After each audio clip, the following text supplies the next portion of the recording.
Stand Up Story, une émission présentée par Flora Gaxet.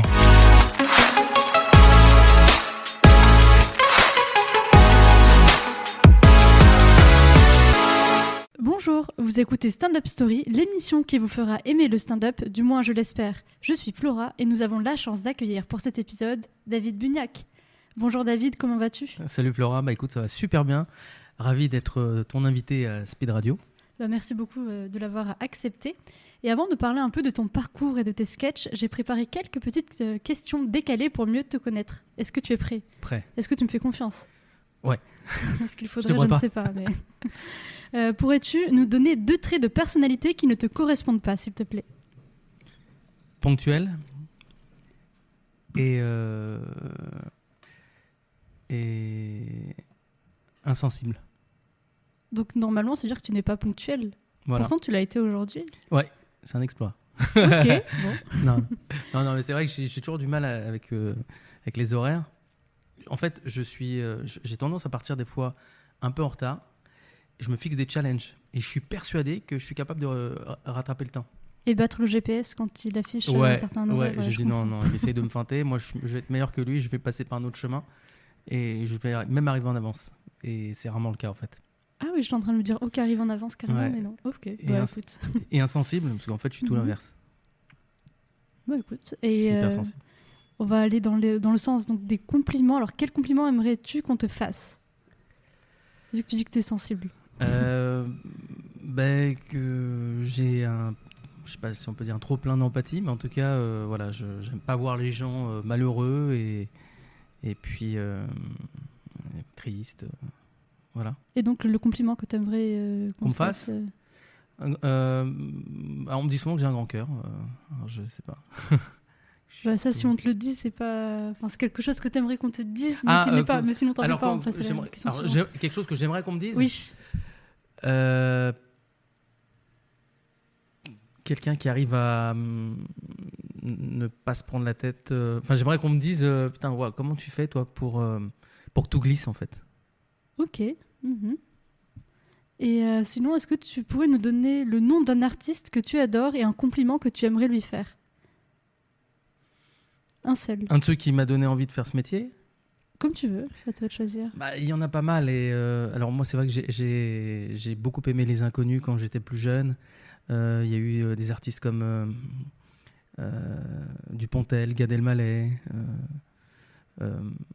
Voilà, ça fait partie des artistes qui m'ont vraiment... Elie et Dieudonné, voilà. C'était un duo qui fonctionnait super bien. Et voilà, deux grands artistes et deux grands comédiens en fait. Voilà, c'est surtout ça qui me plaît aussi chez ces artistes, c'est que ce sont avant tout des comédiens. Et si tu devais donc en sélectionner un seul et lui faire un compliment, ça serait quoi ? Tu peux faire pile ou face. Ouais. Alors ? Enfin non, j'ai pas de pièces. Mais... Dommage. Non, il y aurait, je sais pas, on prendra Gad Elmaleh. Ok. Et je dirais qu'il est ultra talentueux, il sait tout faire. Mm-hmm. Et comment tu pourrais résumer ton humour en un seul mot ? Sociétal. Ok, tu l'as trouvé directement. Ok, mais ça m'étonne pas par rapport à certains sketchs que tu fais. Et dernière question, entre le slam et le rap, qu'est-ce que tu préfères faire ? Et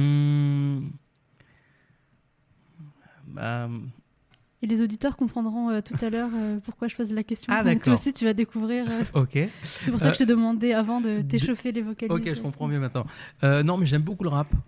Et en même temps, le slam, c'est vrai que ça permet, tout comme le rap, alors le rap d'avant, parce que je trouve que le rap d'aujourd'hui dit moins de choses. Et le rap, c'était à la base un moyen de pouvoir faire passer des revendications.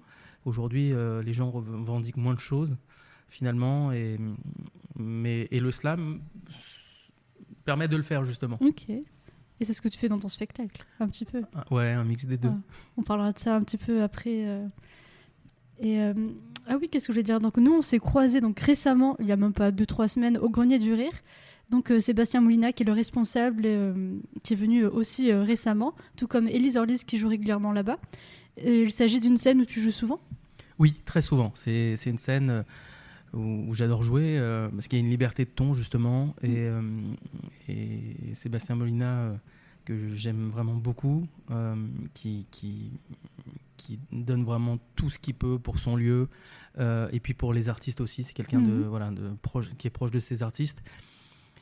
Du public aussi, parce qu'il fait tout pour que le public soit dans les meilleures conditions. Moi, c'est un plaisir de jouer là-bas parce que c'est devenu une famille, quoi, hein. Les artistes qui sont là-bas, la plupart, vraiment, je les aime. D'ailleurs, je les aime tous, je crois, sur scène et en dehors. Ce qui est, des fois, il y a des gens qui sont top sur scène et puis des fois en dehors qui sont, ils sont pas aussi sympas, peut-être, je sais pas. Mais en tout cas, là-bas, il y a vraiment des artistes qui sont humainement qui sont top. Ok, donc tu prends plaisir à chaque fois à aller jouer là-bas, le public aussi. Je prends beaucoup de plaisir, le public aussi, et il y a cette liberté de ton justement où on peut aborder n'importe quel sujet sans que ce soit forcément sujet à polémique, où on te bride au départ en te disant non, ne parle pas de ça. Ici, ça pourrait, je sais pas, peut-être choquer ou déranger. Donc là, non, c'est fais-toi plaisir, et du moment que tu t'éclates, le public suivra. Et c'est génial. Et toi, sinon, tu fais beaucoup d'autres plateaux ou tu restes principalement sur celui-ci? Qu'est-ce que tu fais? Non, alors c'est vrai qu'il y a les comédie clubs et il y a la formule cabaret qui pourrait paraître un peu plus désuète au départ comme formule, mais en même temps, il y a un point en commun, c'est que c'est finalement deux ambiances un peu similaires, je trouve. Hormis le fait qu'il n'y a pas toujours un micro quand on est sur scène, mais c'est un peu le même. C'est pas des fois forcément les mêmes publics, mais en tout cas les codes sont les mêmes, hein. Le but c'est de faire rire, c'est d'être faut qu'il y ait du rythme, et puis c'est d'être pour ma part en tout cas, d'être toujours bienveillant. Moi j'aime pas le stand-up qui se veut trop agressif et où tu prends quelqu'un dans le public et puis tu le défonces devant tout le monde et pour faire marrer les autres. En plus tu es bienveillant et percutant. Merci. Au niveau de tes vannes, à chaque fois, il y a souvent des rires et je veux dire souvent tout le temps même. Limite, dès que tu prononces une phrase, ça y est, le public est hilar. J'essaye, mais c'est quand on monte sur scène, c'est vrai que le but c'est de faire rire et qu'il n'y ait pas trop de temps mort. Et même si on décide de faire rire à travers des fois des sujets un peu délicats, des sujets qui collent à l'actu, en tout cas, moi j'ai toujours voulu montrer que on pouvait faire rire tout en faisant réfléchir. Voilà, donc. C'est pour ça que tu fais différents personnages et on en parlera juste un tout petit peu après si ça te va. Avec plaisir. Et sinon, on m'a dit que tu avais joué donc avec des têtes d'affiche, dont Elise Moon, c'est vrai? J'ai fait sa première partie lors d'un festival de Sens, très beau festival. Et oui, j'ai eu la chance de faire sa première partie, j'étais ravi. C'était court, mais c'était... Et comment ça s'est fait? Bon. Tu l'as rencontré avant? Non, en fait, j'avais plusieurs fois joué à Sens. Et dans des soirées un peu ambiance comédie club et voilà, et il y a des gens qui m'avaient repéré et puis qui m'ont dit tiens, ce serait sympa qu'on aimerait te prendre pour faire une première partie d'Elise Moon. Donc non, Elise Moon je l'ai pas rencontré, j'avais dû le croiser avant, mais oui, je l'avais croisé d'ailleurs parce que j'avais fait une soirée aux côtés aussi d'Anne Romanoff et il faisait partie des invités, donc voilà, mais là, pour le coup, je le connaissais pas personnellement, en fait. Et c'est super que tu aies eu cette opportunité suite à des spectateurs la production, ou des gens du métier. C'était un plaisir. Tu t'es fait remarquer, ça m'étonne pas. Et d'ailleurs, ce soir-là, comment ça s'est passé sur scène? Le public était réactif, il était présent? Ouais, réactif, présent. Moi, j'aime beaucoup l'humour d'Elise Moon. C'est vrai qu'il y a beaucoup de gens qui ont l'image des petites annonces. Quand ils pensent à Elise Moon, ils se disent tiens, ça reste, ça va être dans le même style que les petites annonces d'Eli, alors que pas du tout en fait. Et du coup, il aborde des sujets des fois sociétaux, des moments où des fois c'est pas forcément hilarant, mais en tout cas qui font passer des messages. Il y a de l'émotion et c'est ça qui est intéressant aussi dans le spectacle vivant, c'est de faire passer des émotions diverses en fait. C'est pas il y a la recherche du rire, mais aussi ces moments où on se livre sur scène et où finalement on essaye de toucher le public à travers des sujets, encore une fois sensibles, parce que on peut tous être touchés par des problèmes d'éducation,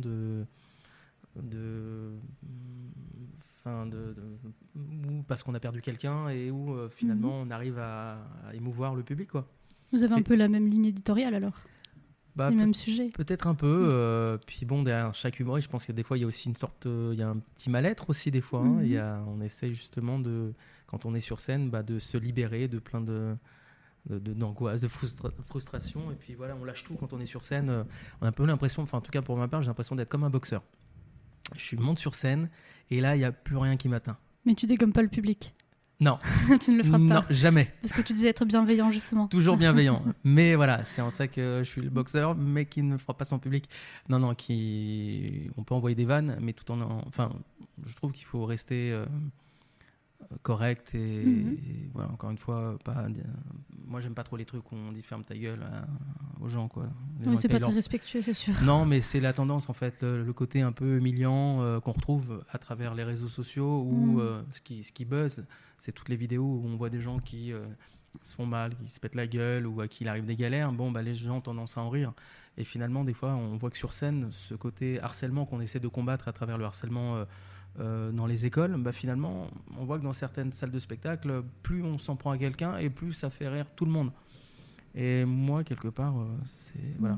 Après, si ça fait rire la personne concernée... Oui, si ça reste... Parce qu'on peut faire rire, on peut s'en prendre à quelqu'un et en étant tout sympathique et bienveillant et en le taclant gentiment et tout en faisant rire les autres. Mais si on le prend en grippe et on le met mal à l'aise... Et voilà, ça, c'est pas mon truc. Là, c'est dérangeant. Ouais. C'est dérangeant. Sauf que le spectateur, il a payé sa place, il est content d'être là, et au final, il ressort complètement le moral à zéro. À cause d'un humoriste, ça se trouve qu'il aimait bien, et au final, voilà. Plus du tout. C'est ça. Et toi, donc, tu avais ton spectacle, je crois, en 2018 au théâtre Mélie d'Amelot qui s'appelait À Contre-Pied. Tu as eu ensuite À Fleur de Peau en 2024 où tu es passé au théâtre du Marais et tu as fait d'autres dates ailleurs. Mais tu as fait combien de spectacles ? Ouais, j'en ai eu plusieurs. Alors à l'époque, j'avais joué aussi, j'ai fait pas mal de salles à Paris avant de partir en province, et en partant en province, j'avais joué. Où est-ce que j'ai joué ? J'ai joué au Blanc Manteau, voilà. J'ai joué à l'époque au Bout aussi. J'ai joué au Petit Gymnase. Ok, pendant chouette. un bon moment. J'avais joué au Théâtre de 10 heures aussi auparavant, et puis j'avais fait 2 showcases au Petit Palais des Glaces. Voilà. Oh, c'est impressionnant. Écoute. Et avec quel spectacle ? À Contre-Pied ou à Fleur de Peau ? Ou c'était à peu près la même chose ? À Contre-Pied, il y a eu... à Contre-Pied, j'ai joué au Beau-Saint-Martin aussi. À Contre-Pied, à Fleur de Peau. À Fleur de Peau, c'est vraiment le spectacle le plus récent. Et puis, c'est un spectacle finalement où je parle beaucoup plus de moi, où je me livre beaucoup plus à travers justement tout ce trop plein d'émotions que j'ai. Et puis toutes ces choses qui dans ce monde actuel me dépassent, quoi. Ok. Et donc les sujets n'étaient pas forcément les mêmes ou c'est juste que tu vas plus en profondeur par rapport à toi ? Ouais, c'est ça. Okay. J'ai creusé un peu plus et puis voilà, j'avais après il y a l'âge, il y a aussi la maturité. Des fois, on n'est pas prêt à parler de certains sujets et puis ou à se livrer. Moi, avant, j'avais tendance à être assez pudique sur scène, être beaucoup plus à l'aise à travers des personnages. Aujourd'hui, je parle, je me livre. Je lâche les chevaux, je laisse parler mes émotions et puis finalement je vois que les gens se retrouvent dans ce que je dis. Après, en parlant de personnages, t'en fais quand même beaucoup. Là, on m'a dit qu'il y avait le personnage d'une Instagrammeuse un petit peu perchée, une prof atypique qui chanterait même apparemment. Oui, qui rappe. Tu nous ferais pas une petite démonstration live, s'il te plaît ? Moi, déjà, je suis Cindy, je suis Instagrammeuse, TikTokeuse, snappeuse, beacheuse, michetonneuse à mes heures perdues. Flora, franchement, je suis trop contente d'être là. Je dis bonjour, je salue à tous les auditeurs, tous les auditrices, tous mes followers et followeuses.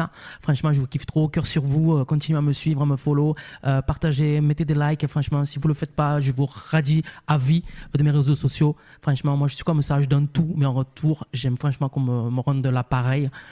Voilà, y a mon ancienne prof qui est juste à côté, Madame Delannoise. Franchement, prenez la parole, je vous en prie, je vous la donne. Flora, alors, je suis très heureuse d'être avec vous aujourd'hui. Moi, je suis d'un burn-out. Un burn-out. Auparavant, je m'occupais d'élèves qui m'ont vraiment fait la misère. La misère, je vous le dis. Aujourd'hui, je ne suis plus du tout prof en collège. Non, aujourd'hui, je m'occupe des petits. Les petits, c'est quand même beaucoup moins violent. Les petits, il y a quand même moins de chances de se faire violer quand ils ont 3-4 ans. Donc voilà, et donc moi, aujourd'hui, je rappe. Oui, je rappe. Je n'ai pas peur de le dire. Je m'adapte aux élèves. Des fois, je dérape. C'est vrai. Vous voulez que je vous fasse un petit rap ? Avec le tabac dans la tabatière ? Oui. Alors, c'est pas le même. Non. Ah, c'est pas le même, pardon, madame. Non, en général, c'est le message que je fais passer à mes élèves parce qu'ils ont tendance à penser, à croire que c'est eux qui font le programme. Alors, à tous les élèves qui ne sont pas forcément dans ma classe, mais dans les autres classes où les profs n'osent pas dire, n'osent pas se rebeller et dire ce qu'ils pensent. Moi, je vais le dire en rappant, Flora. Je n'ai pas peur. On y va ? Alors, les élèves, les miens ou les autres, retenez bien mon blaze. Moi, c'est Madame de Lannoise. Il ne faut pas me chercher des noix si on dirait que je sors mon tase. Il n'y en a pas un de vous qui me fait peur. J'ai passé 30 ans dans le 9-3, enseigné des Kaira, qu'on tous me faire qu'écrire mes mots au calme. Je suis toujours là. Alors, c'est pas vous, bandits lettrés, qu'allez me dire quoi enseigner. Bah. Waouh, bah bravo. Je ne m'attendais pas à ce que tu fasses 2 personnages aussi longtemps, mais un pur régal. Donc, ouais. Ah, moi, ils s'enchaînent quand je les laisse partir. C'est beaucoup de gens qui en moi. On prend un peu pour un schizo des fois. Et encore, là, il y en a 2, mais il y en a beaucoup plus en fait. Là, ça s'est pas entendu, mais franchement, j'ai beaucoup rigolé. J'ai dû me pincer le nez pour ne pas éclater de rire, sinon j'aurais gâché le moment. D'accord. Et bravo, en tout cas. Et tu fais souvent Merci. ces personnages ? Ces personnages, ouais. Ça, en tout cas, la prof, j'aime beaucoup ce sketch de la prof qui est en burn-out. Enfin, qui sort de ce burn-out parce que je trouve que c'est vrai que dans les écoles, il y a beaucoup de problèmes où les profs, finalement, n'osent plus enseigner certains programmes. Voilà, et je trouve ça vraiment dommage. Il y en a plein qui veulent arrêter d'être profs, justement. Il y en a qui veulent arrêter d'être profs, il y en a qui veulent plus parler de certains sujets parce qu'ils ont peur d'avoir des problèmes derrière. Donc, je trouve ça dommage. Et finalement, c'est en ça que j'arrive à dire que c'est les élèves qui aujourd'hui font le programme et les profs qui subissent. Et j'ai souvent des profs qui m'ont interpellé à la fin du spectacle en me disant que c'était cool que j'aborde le sujet de l'éducation parce que effectivement, entre celles qui ont pu être en burn-out et puis qui ont complètement lâché le métier et d'autres qui se posent la question et qui en même temps sont passionnés par leur métier parce qu'enseigner, finalement, transmettre, c'est génial. C'est une passion. C'est une passion. Mais quand on n'arrive plus à transmettre sa passion puis à intéresser tout le monde, et en même temps l'éducation, voilà ce que je disais une fois pendant un spectacle où finalement, que ce soit en comédie club ou pas, il y a des fois des gens qui sont un peu comme dans certaines classes, un peu distraits, qui n'écoutent pas forcément. C'est rare, hein.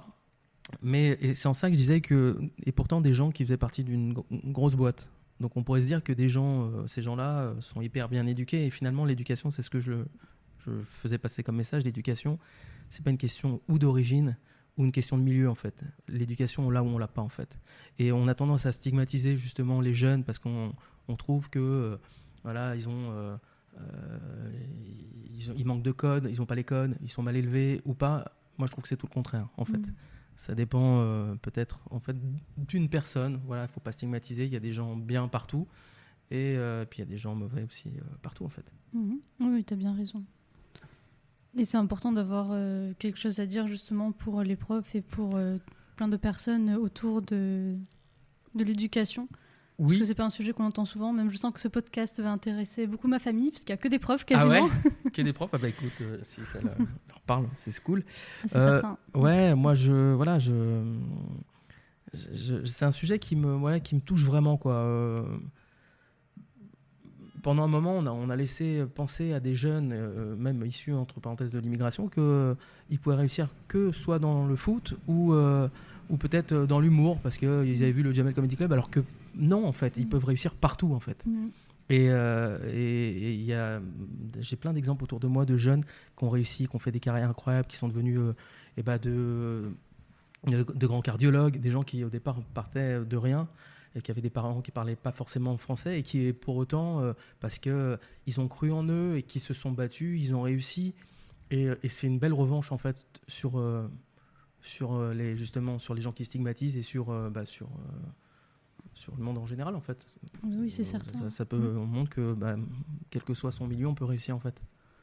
Tu as de beaux messages à chaque fois dans tes sketchs qui apparemment ne sont pas du tout communautaires, d'après ce qu'on m'a dit justement que tu luttais contre ça. Ouais, parce que je trouve que le communautarisme, on en parle, on n'arrête pas d'en parler, hein, ça fait beaucoup de mal. Moi, ce que je veux, c'est à travers mon humour montrer qu'on peut rire de tout ensemble en fait. Moi, j'ai eu des gens, en fait, pendant un moment, c'était mal vu la limite de faire des accents en fait. On m'a dit, fais gaffe, tu fais des accents. Je me fais gaffe de quoi en fait? De rien. Moi, quand je fais un steward d'origine marocaine, jamais j'ai eu des gens, que ce soit d'origine marocaine, tunisienne, algérienne ou d'autres, me dire waouh, tu te moques de nous, c'est pas bien ce que tu fais, pas du tout. Au contraire, ça les fait encore plus rire. Ça les faisait rire, et en plus ils pensaient que moi j'étais marocain. Souvent les gens ils me disent, toi, la manière dont tu fais l'accent, c'est pas dans la caricature, certaines caricatures qui peuvent être dérangeantes. Là non, toi t'es vraiment, à chaque fois que tu incarnes un personnage, t'es dans le personnage, t'es dans le vrai, et ça reste bienveillant quand tu fais le steward, c'est toujours avec cet accent, c'est toujours bienveillant, et oui, c'est moi j'aime les gens en général, j'aime pas les cons, enfin comme beaucoup de gens, mais il faut aussi laisser la chance aux gens, et moi à travers ce personnage là vraiment, je vous dis, j'ai eu des femmes, des fois des femmes voilées, tout public, ils ont jamais été ils sont jamais vexés ou ont jamais mal pris. C'est souvent des gens qui sont pas du tout, qui sont loin de tout ça, qui essayent de instrumentaliser, qui se vexent et qui essayent de foutre la merde en fait, voilà. D'accord. Et d'ailleurs, pourquoi est-ce que tu as choisi le stand-up comme moyen d'expression et de transmission pour évoquer tous ces sujets ? Alors moi, c'est pas que du stand-up. C'est vrai que, voilà, comme tu disais tout à l'heure, il y a du stand-up, du slam, des personnages. Moi, j'aime, encore une fois, j'aime faire rire, j'aime faire réfléchir. Je suis pas dans la recherche de la vanne à tout prix, ou encore une fois, quand je joue avec le public, c'est toujours bienveillant. Alors après, effectivement, s'il y a une remarque qui est pas sympathique, l'autre jour j'ai quelqu'un qui m'a dit dans le public, ah bah bravo ChatGPT. Je lui dis mais pourquoi ChatGPT? Je lui dis peut-être que vous en avez besoin pour briller avec vos collègues. Je lui dis mais vous savez, l'intelligence, on l'a ou on l'a pas en fait. Mais parce qu'en fait, effectivement, des fois on se fait piquer quand on est artiste. Et aujourd'hui, quand on met toutes ses tripes, c'est dur d'écrire un texte. Bah oui, ça fait mal d'entendre ce genre de phrases. Voilà, alors tout le monde avait applaudi auparavant, et tout le monde s'était marré ou avait été ému de ce que je venais de dire et avait applaudi. Il y a une personne qui a voulu faire la maline un peu devant tout le monde et qui a dit ah bah bravo, et du coup je l'ai un peu recadré parce que je trouve que c'est un peu offensant quoi. Enfin tu vois, totalement. Et il s'en est rendu compte ou pas du tout? Ouais, il s'est senti, je pense, un peu con derrière. Il s'est pas excusé à la fin? Non, mais en tout cas j'ai senti il s'est dit waouh, j'aurais peut-être pas dû dire ça. Et ouais, il s'est senti un peu seul même. Quand il a dit ça, finalement, les gens l'ont regardé un peu bizarrement, quoi. Non, surtout que quand tu écris, en fait, tu le fais vraiment. Voilà, c'est ce que tu as vraiment sur le cœur qui ressort, en fait. En tout cas, moi, quand je suis sur scène, je triche pas. Je parle avec mon cœur et. Mais rien que le nom de ton spectacle, il en dit long. Voilà. Je pense que voilà, à fleur de peau, forcément, c'est. Je monte. Voilà, c'est toute ma sensibilité qui ressort, en fait. Mm-hmm. Et tu la laisses donc s'exprimer sur scène. Mon hypersensibilité. Ouais, oui, complètement. Ouais. Et si tu n'avais pas été artiste, quel métier aurais-tu aimé exercer? Professeur des écoles? Pourquoi pas. En fait, il y a plein de métiers qui m'auraient passionné, mais c'est ça qui est compliqué en fait. Et c'est en ça que je pense que quand on a du mal à choisir et qu'on a envie de faire plein de choses en même temps, c'est parce que finalement le métier de comédien permet de faire tout ça. Mm-hmm. Permet de pouvoir avoir plein de carrières différentes. J'aurais bien aimé être avocat. Pour défendre les bonnes personnes mais pas les mauvaises, c'est ça? Ouais, plutôt, voilà. J'aurais voulu être... qu'est-ce que j'aurais... je sais pas, il y a plein de métiers qui m'auraient... Médecin, non, parce que je suis hypocondriaque. Donc ça, non. Je sais pas. Mmh. En tout cas, tu as l'air d'être passionné par de multiples sujets, donc c'est chouette. C'est cool. Et une fois que tu es sur scène, qu'est-ce que tu apprécies le plus? Est-ce que c'est l'échange avec le public ou justement le fait de transmettre des messages? Moi, quand je suis sur scène, c'est le moment où, dans ma vie, je me sens le mieux. Parce qu'il y a ce partage avec le public, cet échange, cette connexion qui fait qu'à ce moment-là, tu es là, en fait, pour donner du bonheur aux gens. Et quand tu vois que les gens, tu les vois rire, c'est ça qui te nourrit, en fait. Et qui fait que tu dis, waouh, je fais pas ça pour rien. Et tu as envie derrière de la faire rire encore plus fort et qu'ils se souviennent, du moment passé. Et de certaines vannes où moi souvent il y a des gens qui me disent ouais putain vos vannes et tout on s'en souvient, il y a des moments on pensera tout le temps à vous forcément, et puis j'ai déjà eu des gens qui m'ont dit merci franchement oui mon mari gros problème de santé, je l'avais pas vu rire comme ça depuis un bon moment et merci à vous parce que voilà, vous lui avez redonné le sourire. Donc c'est des choses qui touchent. Et voilà, si on peut voilà, donner du plaisir et Ça donne du sens à ce que tu fais. ouais, complètement. Ouais. Et c'est bien d'avoir le retour du public. Ouais. C'est pas, on va dire, même si c'est un métier ingrat, le fait d'être comédien, t'as quand même un moment qui est plutôt valorisant. Oui, C'est pas juste tu donnes et tu ne reçois absolument rien. C'est un échange, comme tu disais. c'est un échange. Et c'est ça qui est merveilleux. Et sinon, ça va sur scène, t'as pas trop le trac. Est-ce que tu arrives à avoir des petits exercices pour mieux le gérer ou comment tu fais? En général, quand je monte sur scène, non, j'ai rarement le trac. Après, j'ai plus le trac quand c'est ça peut être des fois des plateaux où il y a plusieurs artistes et où on attend tous en même temps. Comme pour le plateau, le festival avec Elise Moon, là tu devais avoir quand même le stress. Disons que, alors là, on n'était pas nombreux, hein, donc voilà. D'accord. T'étais un privilégié. Voilà, j'étais un privilégié. Donc non. Après, c'est d'autres, par exemple, ou quand il y a une captation, par exemple, c'est toujours plus stressant parce que Parce que derrière, tu vas regarder les images, justement, te juger, etc. ouais, ou sinon tu as une pression parce que tu te dis waouh, il faut pas que je bafouille, alors qu'en temps normal, tu te le dirais même pas. Voilà, tu dis waouh, là je suis filmé, il faut pas que faut que tout soit parfait. Faut que tout soit parfait. Et ce côté, cette recherche de la perfection fait que c'est ça qui est déstabilisant finalement. Oui. Et au niveau de l'organisation de ton travail, est-ce que tu as une méthode en particulier pour écrire? Tu écris avec des potes à toi ou dans ton coin? Non, j'ai eu plusieurs co-auteurs. Je travaille avec une co-autrice. J'ai une co-autrice. D'accord. Et tu lui suggères des idées? Ouais. Souvent, au départ, ça part d'un sujet que j'ai envie d'aborder. Et puis après, c'est une sorte de ping-pong finalement. Tu vois, c'est une vanne, une autre. C'est un échange de vannes finalement. Ou alors des fois, il se peut que je donne le sujet et les idées directrices, et puis que ma co-autrice derrière, elle me dit attends, tiens, regarde, j'ai écrit ça, est-ce que ça te parle ou pas? Mais les personnages, c'est toi qui les décides? Non, les personnages, c'est moi qui les. Voilà. Oui, ça vient de toi. Ouais, en général, les personnages, c'est. Comme Katia qui vient du Nord, hein. Elle est célibataire. C'est pas facile. Surtout dans le Nord, hein, parce que les gars, là, pas tous, hein, mais des fois, ils sont encore plus sales que dans Camelot. T'as vu Camelot? La série Camelot, là, les chevaliers ils prennent pas de douche, là. Des fois, il y en a, ils oublient, hein. Tu fais combien de personnages? Beaucoup, surtout que j'ai un sketch sur une réunion de copropriété. Et là, je fais tous les gens de l'immeuble. Ah, tu les fais tous s'engueuler? Tous s'engueuler, ouais. Alors, pas tous, mais si, ouais. En général, les gens se disent waouh, mais comment il fait pour enchaîner, pour switcher de l'un à l'autre? Et moi, c'est ça que j'aime, en fait, dans le métier d'humoriste, qu'on voit un peu moins ces derniers temps, en fait. Alors, il y en a qui le font très, très bien, mais c'est vrai que la tendance, c'était le stand-up. Mais en même temps, moi, ce que j'aime dans le côté one man et personnage, c'est qu'il y a une performance artistique, enfin, c'est de la comédie, en fait. Passer d'un personnage à l'autre, switcher, transporter les gens, les emmener dans des univers différents, et pas que dans un univers à travers, tu vois, où tu as un micro sur scène, et puis t'es posé, et tu les embarques aussi. Mais il y a comme un steward. Voilà, et là, il y a moins de mise en scène, en fait. Ça doit pas être évident tout de même de switcher d'un univers à un autre avec une autre voix, une autre intonation. C'est un travail d'acteur. Oui. T'as une formation d'acteur, d'ailleurs, ou de comédien? Oui. Alors, au départ, j'étais passé par le cours Florent.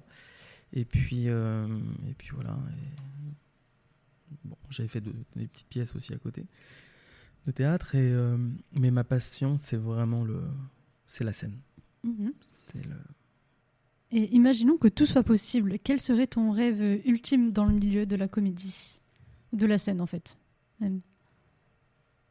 Mon rêve, moi, oui, j'aimerais faire l'Olympia. Donc, ça a toujours été un rêve depuis petit. Donc, tu t'es fixé cet objectif? Il faut pas que ça reste qu'un rêve. Non, mais c'est un rêve que j'espère j'arriverai à réaliser très prochainement. Et sinon, là, actuellement, tu es un peu en tournée dans toute la France? Ouais, en province? Oui.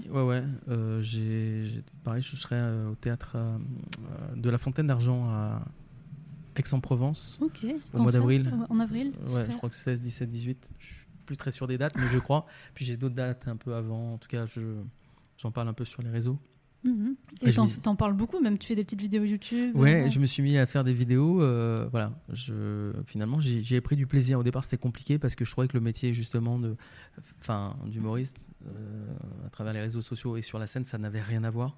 C'est deux métiers complètement différents. Mais finalement, je prends du plaisir à le faire. T'es un grand créatif, tu fais plein de choses, c'est chouette. Donc il faut gentil. vraiment te suivre sur les réseaux sociaux.